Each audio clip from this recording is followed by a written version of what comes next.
चाहे जितना बड़ा कोई पापी हो, यदि हरि नाम उच्चारण करता है तो भगवान के धाम को प्राप्त होता है। पर बस ध्यान देना है, दो बातें, मन की माननी नहीं है और नाम छोड़ना नहीं है। अगर नाम जप कर रहे हो, ये अनुभव की बात कह रहा हूं, इसलिए कोई प्रश्न की गुंजाइश नहीं। और मन के अनुसार तुम आचरण करोगे और नाम जप भी कर रहे हो तो भी आनंद का अनुभव नहीं होगा। आगे चल के कल्याण हो, मंगल हो, इसमें हमें कोई संशय नहीं है, लेकिन वर्तमान में तुम जलोगे नाम जपते हुए भी। यदि मन के अनुसार चलोगे तो तुम्हें भगवदानंद का अनुभव कभी नहीं हो पाएगा। शरीर छूटने के बाद भगवान जैसे अजामिल को परम पद, वो बात अलग है, लेकिन वर्तमान में जीवन मुक्तता और आनंद का अनुभव मन की बात न मानने से होगा। ये जो मन हमें गलत सलाह दे रहा है, ये जो मन हमें भोगों में फंसा रहा है, आप चाहे जितना प्रयास करें, ये आनंद का अनुभव नहीं होने देगा। छाती की बात कहते हैं, किसी के पढ़े लिखे समझाने की बात नहीं, यहां की बात। अगर विषय सेवन मन के अनुसार हो रहा है तो साधन होने पर भी भगवदानंद का अनुभव नहीं होगा, नाम जपने पर भी भगवदानंद का अनुभव नहीं होगा। ये रोकना होगा। धर्म विरुद्ध आचरण के लिए मन जो हमें सलाह देता है, नहीं मानना होगा। हरिपद पंकज छत्र छाह बिन मिटे न दुख रवि घाम, नियंता पतितन को हरि नाम। हरि के चरणारविंद का आश्रय, मुख में नाम, मनमानी आचरण पर शासन, फिर ये संसार की धूप उसको लगती नहीं है। फिर दैहिक दैविक भौतिक कोई भी ताप उसे स्पर्श नहीं करता है। जो हमें आनंद अनुभूति स्थिति प्राप्त होनी चाहिए, वो स्थिति नहीं है। बिना स्थिति के बातों से माया पर विजय प्राप्त नहीं की जा सकती। इसलिए नाम जिह्वा से और बुद्धि एकदम सावधान होकर मन की हर चेष्टा पर निरीक्षण। मंगलमय भगवान ऐसा विधान बनाएंगे कि आप सर्वदा सुखी और प्रसन्न रहेंगे यदि आप ऐसे चलेंगे। भगवान हमारे विचारों को देखते रहते हैं। ध्यान से सुनना, तुम जो विचार अंदर कर रहे हो वो भगवान देख रहे हैं।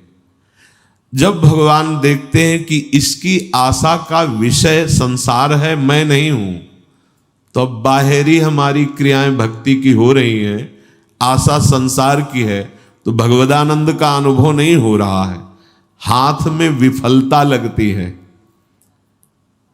बिल्कुल अक्षरशः ऐसा ही है। बहुत गुस्सा लगती है मन पर, बहुत गुस्सा कभी कभी लगती है कि ये साधकों को नष्ट करने के लिए हर समय जाल बुनता रहता है। जैसे मकड़ी जाल बुनते ऐसे ही बुनता रहता है जाल,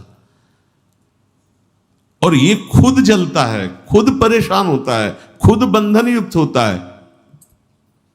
यही बड़ा विचित्र खेल इस मन का, बड़ा विचित्र। महीना 2 महीना हो तो लड़ ले, पूरे जीवन लड़ना तभी परम पद प्राप्त होता है। पूरे जीवन जरा सी चूक होती फंसा देता है, निराश कर देता है, उदास कर देता है। भगवान तुम्हारे अंदर के विचार को देखते हैं। तुम्हारे विचार में यदि आंतरिक संसार के सुखों की आशा है तो वो आपके अंदर हैं, अनुभव में नहीं आएंगे। देख लो, जो लोग कहते हैं ना कि इतने वर्ष हो गए हमें नाम जप करते, उसका भाव समझो। अंदर के विचार भगवान तुम्हारे देखते रहते हैं। तुम्हारी आशा यदि संसार के भोग हैं तो सामने नहीं आएंगे, यही हृदय में बैठे हैं। उत्तम भाव प्राप्त करने के लिए तुम्हें अपने मन से संसार के विचार हटाने होंगे। ये जो भगवत चर्चा है, भगवान की लीला कथा है, इसमें इतनी सामर्थ्य कि आपके विचारों का परिवर्तन हो जाएगा। श्रृण्वतां स्वकथा कृष्ण पुण्य श्रवण कीर्तन हृदयंतस्थो हरभद्राणि विधुनोति सुहृत्सताम। भगवान श्री हरि श्री कृष्ण का जब यश सुना जाता है, नाम महिमा, गुण महिमा, लीला कथा, पुण्य श्रवण कीर्तन सताम साधूनाम सुहृत हितकारी भगवान श्री कृष्ण स्वकथा स्वकीय गुणानाम कथा श्रृण्वताम श्रवण परायणानाम अंतस्थ हृदय स्थिता। भगवान श्रवणेन्द्री के द्वारा जाकर उसके हृदय में स्थित हो जाते हैं। भगवान की कथा पुण्य श्रवण कीर्तन परम पुण्य प्रदान करने वाली है। जब हम कानों से भगवान की कथा सुनते हैं, नाम महिमा सुनते हैं, तो भगवान कानों से हमारे हृदय में जाकर प्रकाशित हो जाते हैं। भगवान श्री कृष्ण स्वकथा स्वकीय गुणानाम कथा श्रृण्वताम अंतस्थ हृदय स्थिता। जहां वो हृदय में गए तो सन हृदय स्थितानि अभद्राणि दुर्व्यसन रूपाणि अशुभानि विधनोति विनाशयति दूरी करोति। भगवान श्री कृष्ण कथा सुनने वालों के हृदय में श्रवणेन्द्री के द्वारा जाते हैं और सब व्यसन, सब दुर्वासना, सब पाप कर्म जो हुए उनका नाश कर देते हैं। हृदय स्थितानि अभद्राणि दुर्व्यसन रूपाणि अशुभानि विधनोति विनाशयति। केवल कथा सुनने मात्र से हमारे विचारों का परिवर्तन। बहुत सुंदर बात, भगवान सदैव आपके विचार देखते हैं अंदर के। जब आपके विचार संसार के भोगों के होते हैं, संसार की आशा होती है, तो वो आपके सामने प्रकट नहीं होते हैं। बहुत समय साधन करते हुए भी प्रकट नहीं। तो अंदर के विचारों का परिवर्तन कैसे हो? तो बोले कानों से खूब भगवान की कथा सुनो।